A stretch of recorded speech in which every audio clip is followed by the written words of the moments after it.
Durante cientos de años la cultura occidental ha asumido la figura de Jesús de Nazaret como un hecho incuestionable que forma parte de la historia. Sin embargo, no existen pruebas fiables por parte de fuentes no religiosas que confirmen la existencia del Mesías tal y como es descrito en la Biblia. A pesar que la Iglesia cristiana confirma como indiscutible la existencia de Jesús, hasta tal punto que marcó en la historia de la humanidad, lo cierto es que no fue hasta el siglo VI cuando se inventó el sistema cronológico de antes y después de Cristo, adaptándose definitivamente en el siglo XI.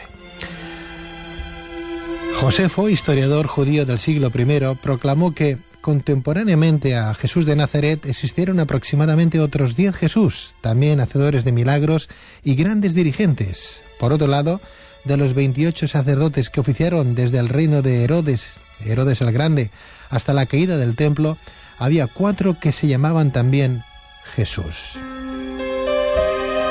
Sin embargo, en la creación del mito salvador de Jesucristo influyeron varios dioses precristianos y contemporáneos de la época, principalmente de los celtas, egipcios, griegos, romanos e indios.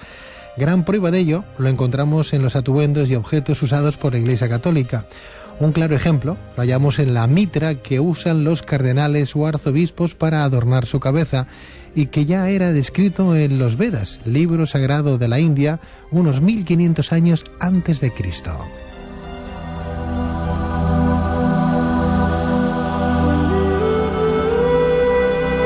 Hoy, sin que nadie se rasgue las vestiduras, nos vamos a hacer algunas preguntas, haciéndonos abogados del diablo. Por ejemplo, ¿realmente existió Jesús? ¿Qué simbología tienen los diversos objetos usados por la Iglesia Católica? ¿Cuántos mesías o dioses encarnados existieron previamente a Jesús? Esta noche queremos desvelar estas y otras incógnitas. Para ello hablaremos en directo desde Londres con el lingüista, arqueólogo y gran amigo de este programa, Colin Rivas.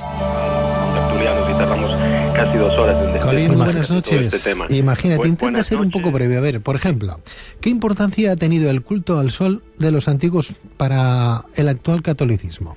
Pues en la antigüedad yo he dividido esto en 7 cultos, que eran el estelar y el lunar, que eran los predominantes a la madre, y que era los iberos, principalmente los celtas, eran este culto estelar y lunar, y después tenemos el solar, el Venus, a la manita o muscario o la fertilidad, al volcán o Yahvé, y el Saturno o el sol negro, que le llamaban los antiguos. Pero el solar juega un papel muy importante, porque los antiguos veían que el sol daba fertilidad a los cultivos. Sin el sol nada podía vivir. El sol se ponía y claro, llegaba a la oscuridad, lo que llamaban en el antiguo Egipto Horus y Seth. De ahí viene Satán, ¿no? El mito de Satán.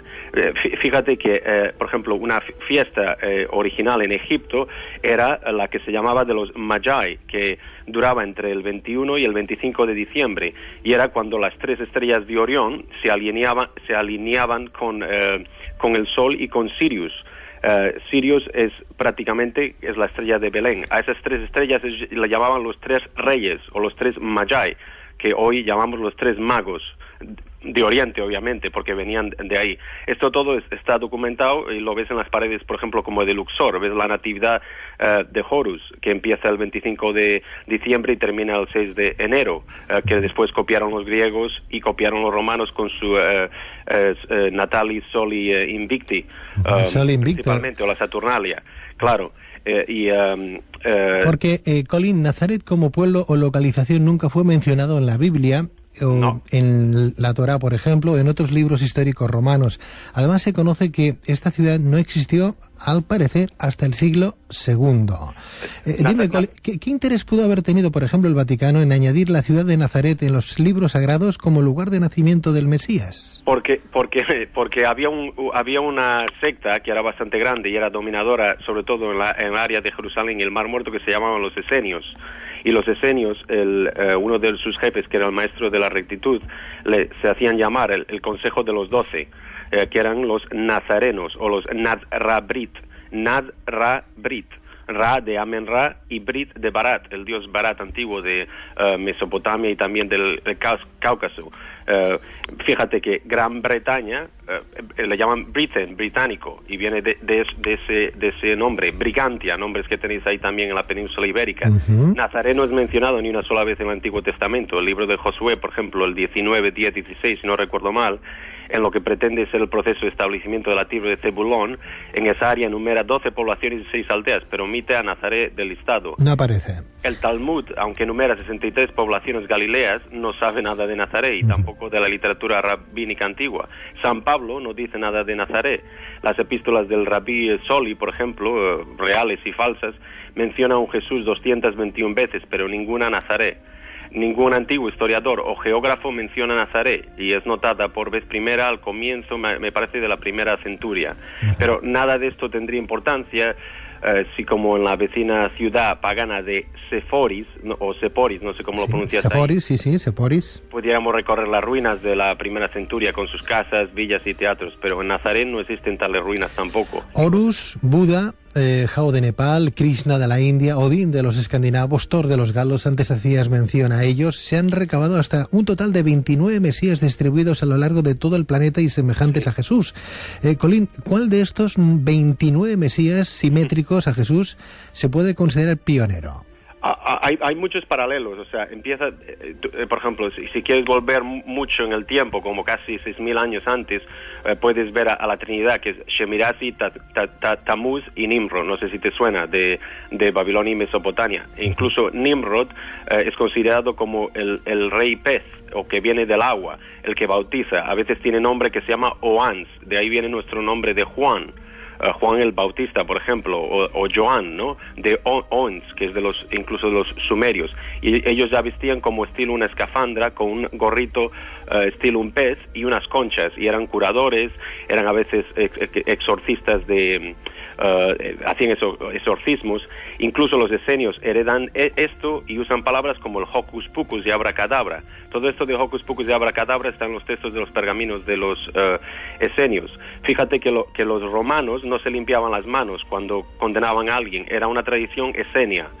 Después tenemos muchos paralelismos con Hadad de Asiria, Hércules de Apolo, como mencionaste, Adonis, Zeus. El propio Jesús de los celtas, de los druidas, ¿no? Que es un nombre muy curioso. Los druidas tenían también una trinidad, era Bel o Baal. De ahí tenéis nombres como Valdemoro, Balaidos, un sinfín de ellos, y aquí también tenemos con Baal. Después tienes gente como Atis de Frigia, Mitra, que es el típico, que es casi 50 o 100 años antes, el Baal de Fenicia, Deva de Siam de Tailandia, Horus, que sabes que Horus, pues el día 25, digamos, de resurrecta y tal y cual. Pero esto todo tiene que ver con el culto del sol, porque el sol salía y se ponía y ellos contaban la procesión de los equinoccios. Date cuenta que el sol tarda 26.000 años, redondeamos 25.900, en dar una vuelta completa a las constelaciones, a las 12 constelaciones principales. Y cada vez que entra en una constelación o una casa de Dios, como dice uno de los evangelios, las casas del Señor, las mansiones del Señor, están en el cielo. Cada vez que entra el sol, entra en el grado 30 y sale en el grado 33. Me viene a la cabeza, por ejemplo, Belén, en hebreo, significa casa del pan, si no recuerdo mal, ¿no? Es casa del pan. Casa del pan, ¿no? El profeta Miqueas pronosticó además que el Mesías nacería en Belén, puesto que era el pan de la vida. Es curioso esas similitudes que hay, por ejemplo, con la cultura egipcia de Isis y Semirámide. Colín, los antiguos medían el gran ciclo solar de 26.000 años, tal y como tú apuntabas ahora, calculando que cada constelación dura aproximadamente unos 2.150 años. Sí, señor. O eras, ¿no? Sí. Al inicio de cada una, el Sol entra en el grado 30 y sale en el 33. Pero ¿tiene alguna relación el hecho de que Jesús apareciese para realizar su obra a los 30 años, muriendo a los 33? Fíjate que muchos de los profetas, incluso de Asia, es lo mismo, incluso Apolonio y Diana dicen eso. Fíjate en la masonería, pero la masonería es un culto estelar y solar. Ellos tienen el grado 30, 31, 32 y 33. Fíjate que Jesús en los evangelios desaparece a los 12.